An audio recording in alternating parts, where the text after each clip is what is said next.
right. Let's hear it for Faith once again.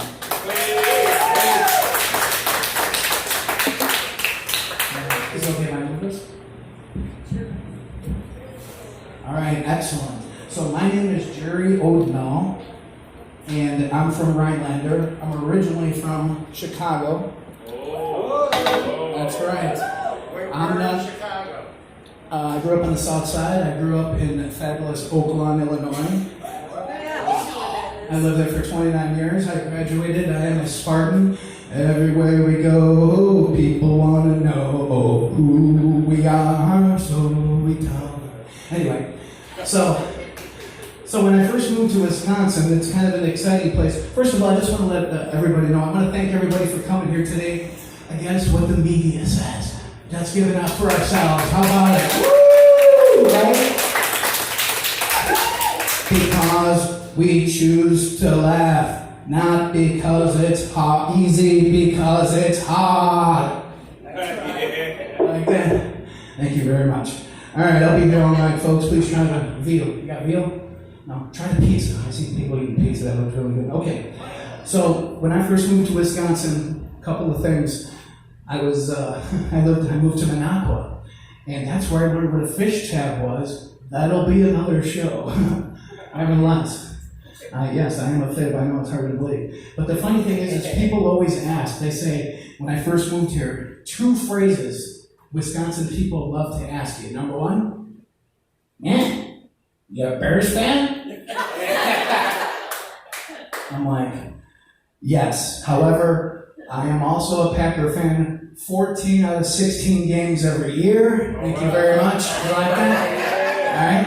And then the other phrase people love to say to you is they're like, so, you keeping out of trouble?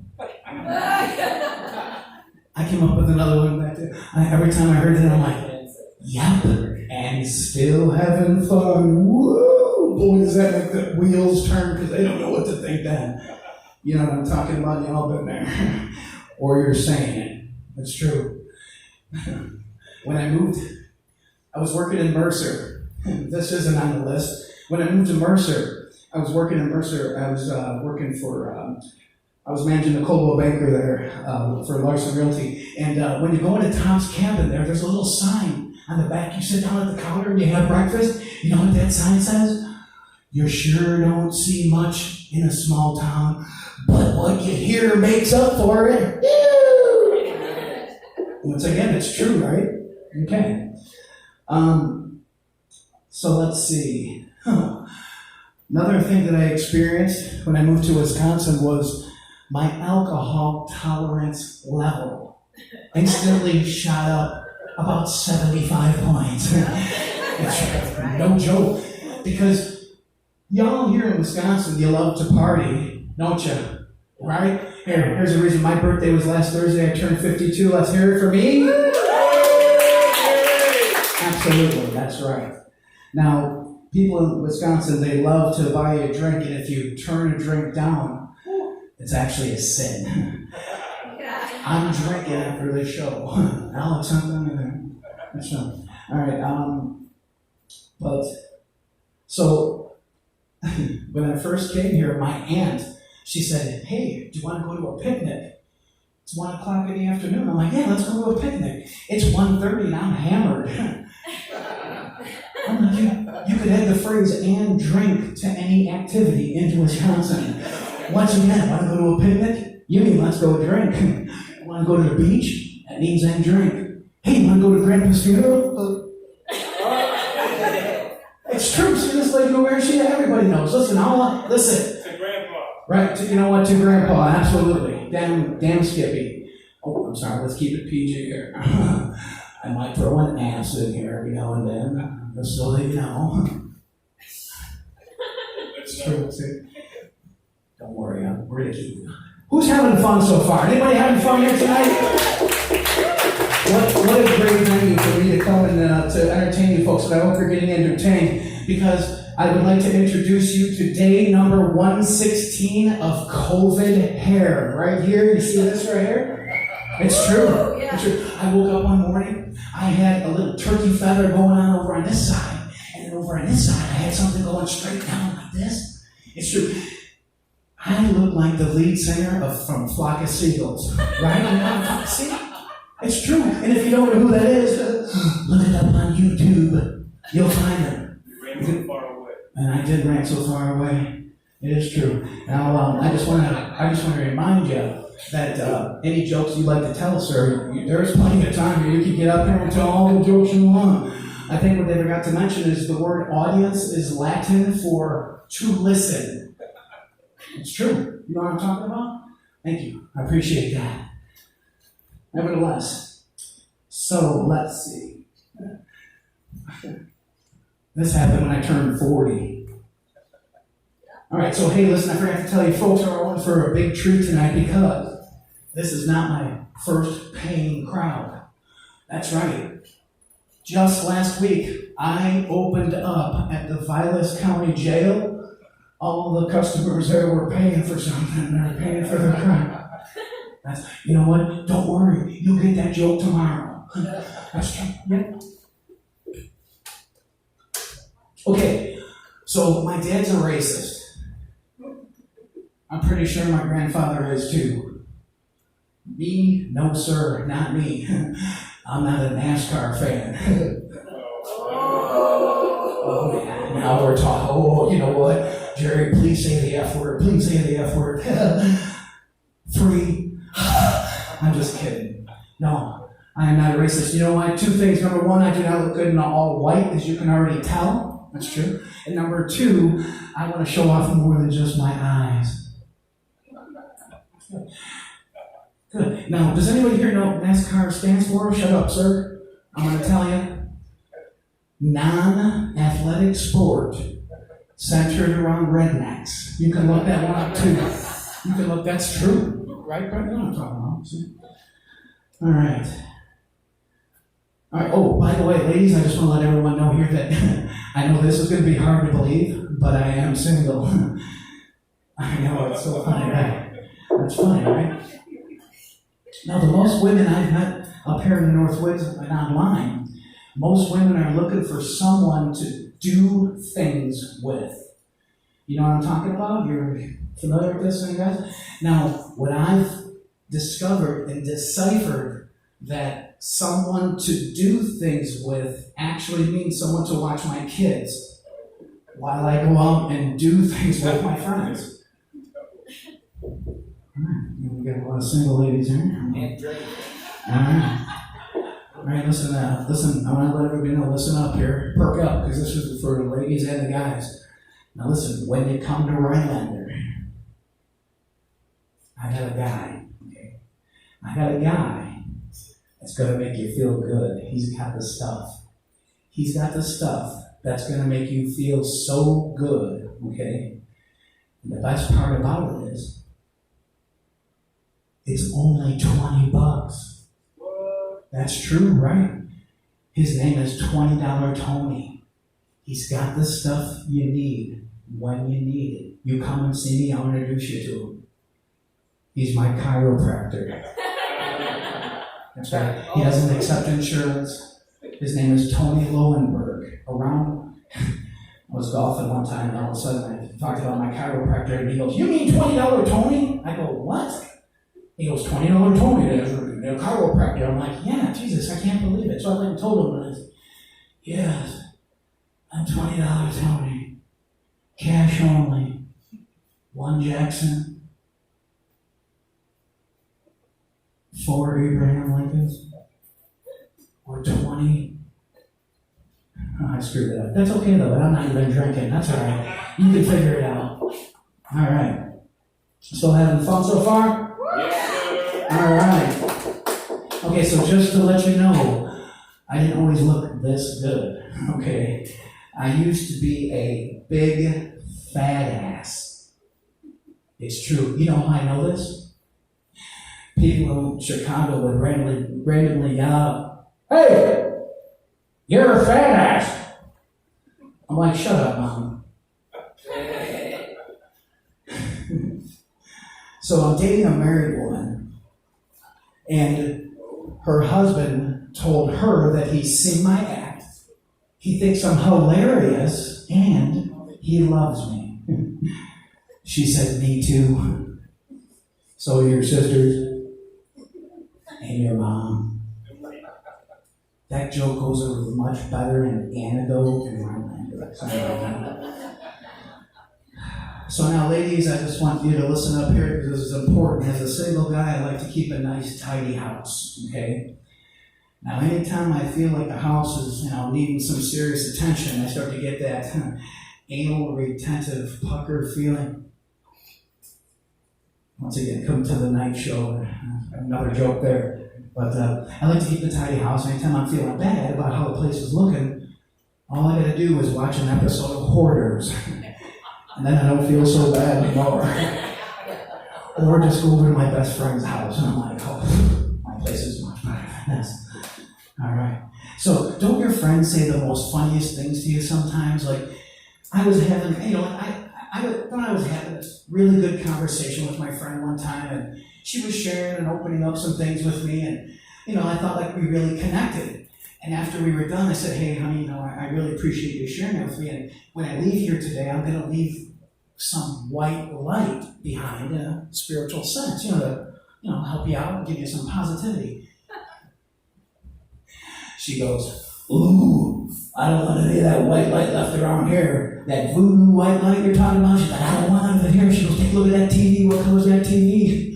I'm like, it's black. She's like, take a look at that furniture. What color is that furniture? I'm like, it's black. She says, the only white thing I let in my house is you, pal. Thank you very much. You'll get that joke tomorrow? So jumbo shrimp is an oxymoron, okay? Kind of like love-hate relationship. Jerry, the comedian, was seriously funny. Right on. Did you guys hear that one out there? You guys all right? All right, good. All right. Nevertheless, here's another oxymoron. These two words should never be put together in a sentence, and that's roundabout tutorial. That's right. So now here in Rhinelander, they had a roundabout recently installed, and WJFW, local news station, said that they were going to put a tutorial online for people to learn how to drive through a roundabout. Can you believe it? Now, can anybody here guess what hand gesture the drivers were given the DOT the first day? Can you guess? You're right, a thumbs up. You got it right there. See, you all thought, God, you guys are naughty here. You guys all thought, this guy over here is giving me the finger. It's true. Bouncer, do your job. No, I'm just kidding. I'm only joking around. You probably know him more than me ever was. All right. So has anybody ever watched a millennial shut down and reboot? Anybody? We'll call it Generation Z or Generation Xers. I like this guy over here. So here, anybody here, go up to the local fast food facility. I'm not going to use any names here because I don't want to insinuate anything McDonald's. Go up because you're going to have to wait to give your order. Then now order one sandwich. Okay, just order one sandwich. Then you're going to have to wait to pay. Then when you get up there and you pay, you wait to pay. You're picking up one sandwich. Hand them a $50 bill. Watch the comedy ensue there. All right, you'll tell them, give me back 90. Give them a $50 bill. Give me back 49. No, $50. It's easy. Then they're gonna, when they ask you, excuse me, sir, would you mind pulling ahead? You look them right in the eye and you say, listen, it's one sandwich. This is fast food. I already waited in line to give my order. I already waited in line to pay. Now it's your job, responsibility to give me one sandwich.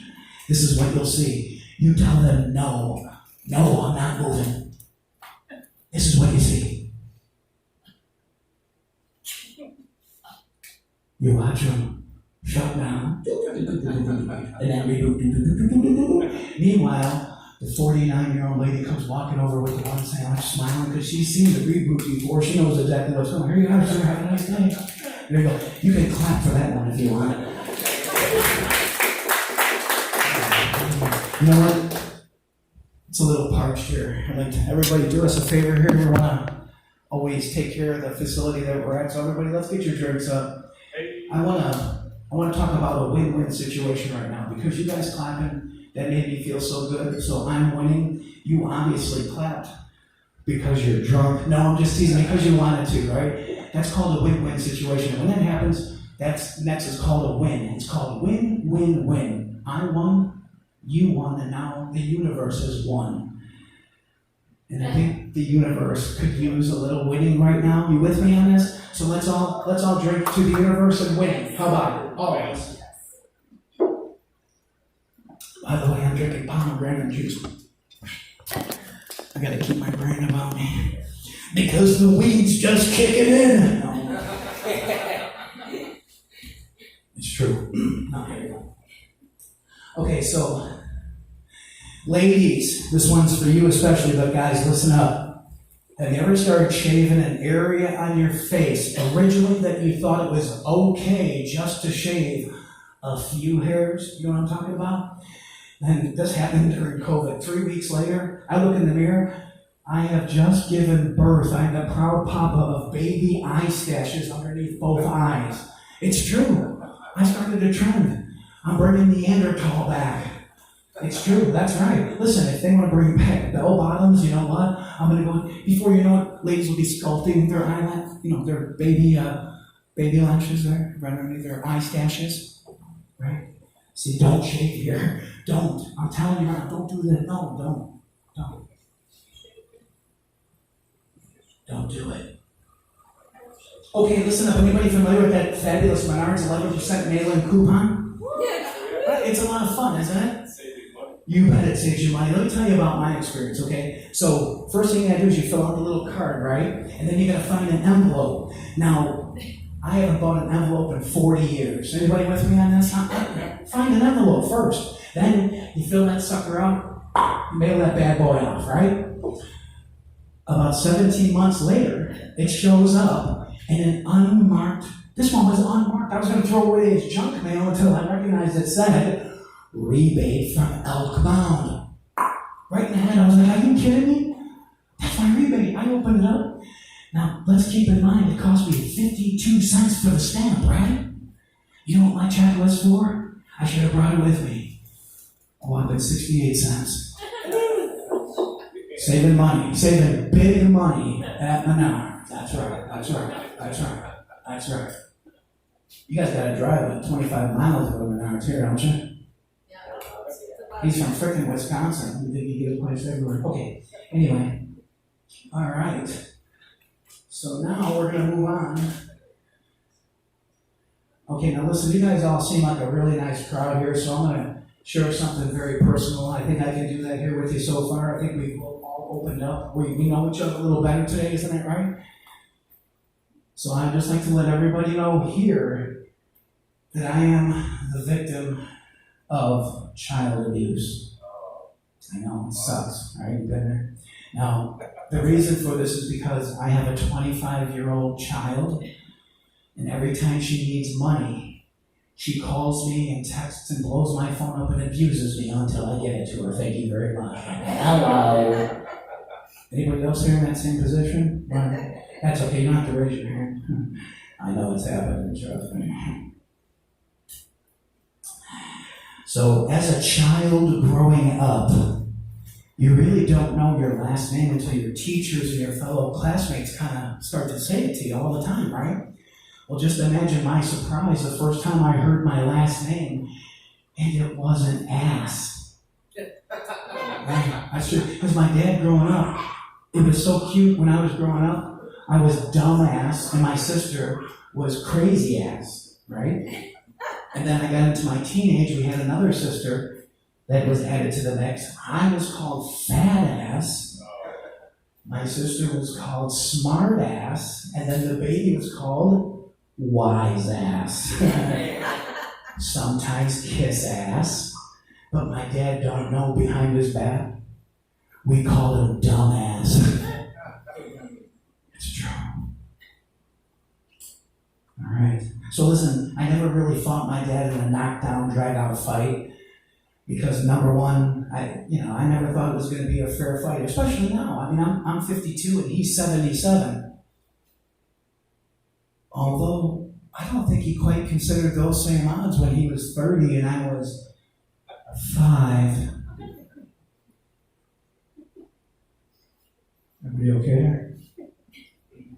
So when I was a kid and my dad wanted to discipline us, he would look for anything that he could spank us with other than his hand. So he would pick up a shoe, a belt, a frying pan. Oh, don't worry, it's okay. It was a non-stick frying pan, so it didn't stick to the flesh when you hit it. A therapy session, isn't it? You guys all right? I know, trust me, I was crying all the time. I gotta look through the tears on this page just to tell the joke. Hey, listen, my one buddy just told me the other day that he's dating twins. And I said, hey man, doesn't it get hard to tell them apart? He's like, not at all. But one brother's got a mustache.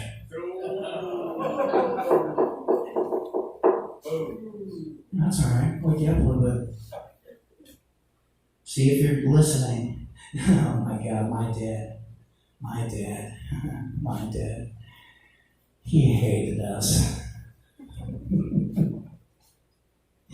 He would tell us all the time, hey, when you guys were kids, I'd take you guys everywhere with us.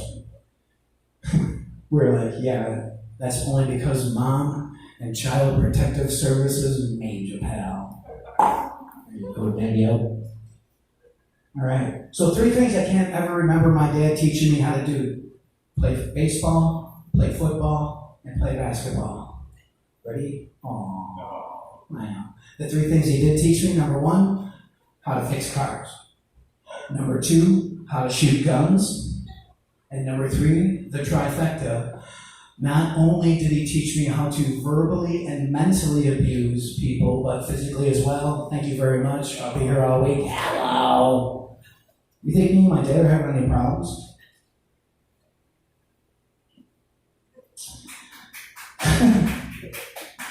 All right, hey, I want to let you, let's see. My buddy and I were talking about something one day, and we didn't agree. And he said, hey man, stop being such a dick for. I'm like, dude, what's a dick for? He's like, if you don't know, I'm not going to tell you. Same guy, different day. Now, don't you know like how some voices you hear drive you, like they're so funny when you hear them, you start laughing? Some voices, right? You with me? So I come home one day from work, and he's standing in the kitchen, and he's laughing his butt off. As he's hanging up the phone, they used to be up on the walls. You had to do this with a phone. It's true, yeah. And so he hang up and he's down on the phone. He goes, oh my God, man. He goes, check it out. He goes, I wanted some food, so I called the charcoal pit down the road. He goes, listen. And he put it up to my ear, and this is what I heard. Charcoal pit. That's it. That's not funny? Okay. Because I thought it was hilarious. In your ear, you're expecting charcoal pit. Charcoal pit. Gotta get the little rubber in. Where I'm popping my peas.